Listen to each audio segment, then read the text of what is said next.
नमस्कार। एक कहावत है, घर की मुर्गी दाल बराबर।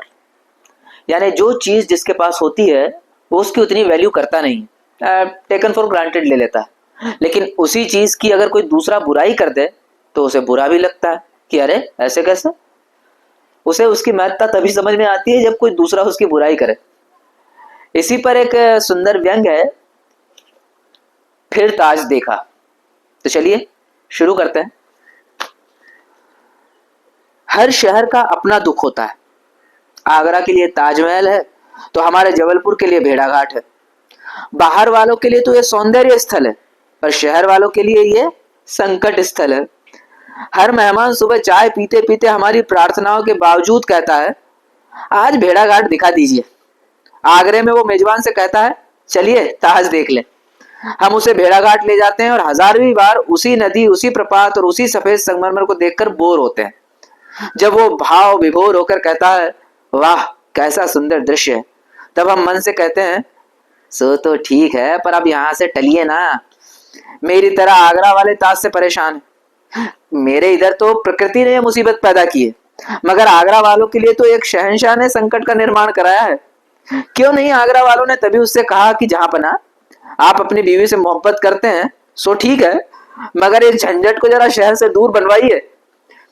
भेड़ाघाट और ताज दोनों के बारे में भ्रम फैला है कि ये पूर्णिमा की रात को अद्भुत सुंदर लगते हैं। जो मेहमान एकादशी के बाद भी नहीं जाता उसके पूर्णिमा तक रुकने का खतरा है। वो चांदनी में इन्हें देखे बिना जा नहीं सकता।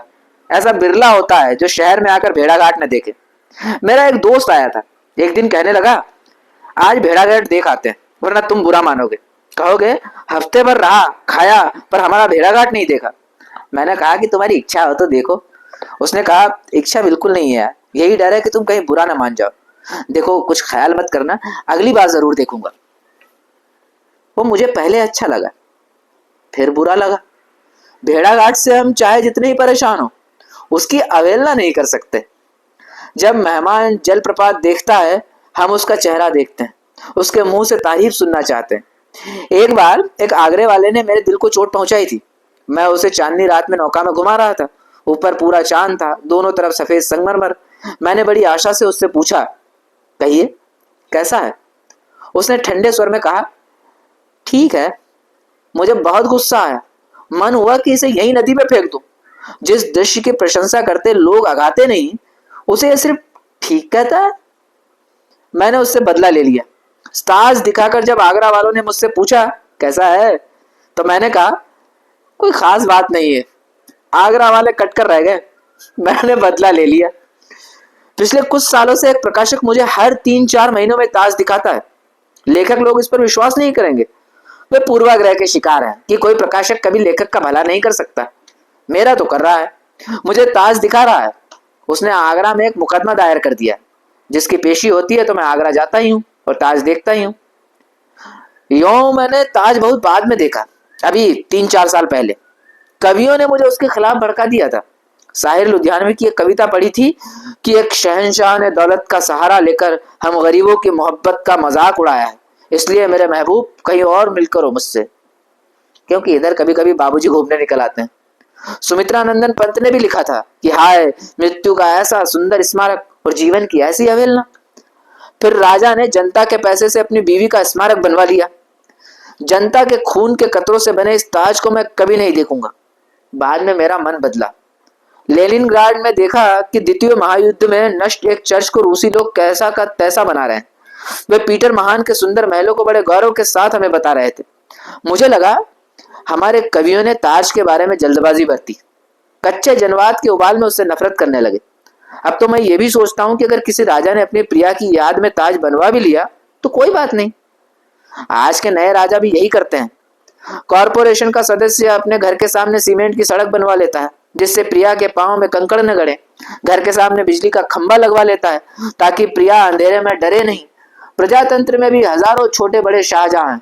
उन्हें जब भी मौका मिलता है अपनी प्रिया के लिए जनता के पैसे से कुछ कर देते हैं। हर मुमताज उम्मीद लगाए बैठी है कि चुनाव में हमारे शाहजहां जीतने वाले हैं और आगामी मंत्रिमंडल के पुनर्गठन में उन्हें जगह दी जा रही है। मैंने शाहजहां को माफ कर दिया और ताज बार बार देखने लगा। आगरे के एक पवित्र आदमी ने कहा, अरे साहब ताज की छाया में क्या क्या नहीं होता, सैकड़ों जोड़े मिलते हैं। मैंने कहा, हाँ साहब, प्रेमियों को ताज जैसे सुंदर स्थान पर खुले में बगीचे में हरगिज नहीं मिलना चाहिए, उन्हें तो गंदी बदबूदार अंधेरी कोठरियों में मिलना चाहिए। तभी तो हमारी नैतिकता की रक्षा हो सकेगी। सारी नैतिकता पिछवाड़े के दरवाजे से ही तो आती जाती है। इस बार ताज को एक नए संदर्भ में देखा। हम ताज के सामने खड़े थे और हर 5-10 मिनट में लड़ाकू यान सिर पर घर्राता था। मुझे याद आया कि पाकिस्तान के शासक इस बात पर असंतोष जाहिर कर चुके हैं कि ताज भारत में ही छूट गया। याद आया कि कल परसों ही भुट्टो ने कहा था कि हमने 800 सालों तक भारतीयों को सभ्य बनाने की कोशिश की। मुझे शक हुआ कि हाई स्कूल की पढ़ाई छुड़ाकर जनाब को विदेश मंत्री बना दिया है। 800 सालों में क्या हुआ, इस पर बहस व्यर्थ है। इतना निश्चित है कि सिर्फ 18 साल से हमसे दूर हो जाने के कारण इतने असभ्य हो गए हैं कि अंतरराष्ट्रीय सभाओं में सदस्यों को कुत्ता कहने लगे। अच्छा हुआ ताज यहीं छूट गया। उसके साथ सौंदर्य बोध, कला और संस्कृति भी छूट गई। यूं गलत इतिहास पढ़ने वाले सब जगह हैं।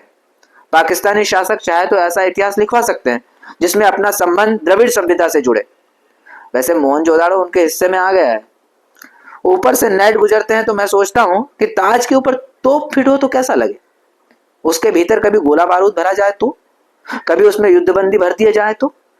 उधर पाकिस्तान में लोग हैं जो सौंदर्य की जात बिरादरी तय करते हैं, जो कला की नस्ल पूछते हैं, और इधर मेरे देश में भी लोग हैं जो ताज पर गंगा जल छिड़क कर उसे देखना चाहते हैं।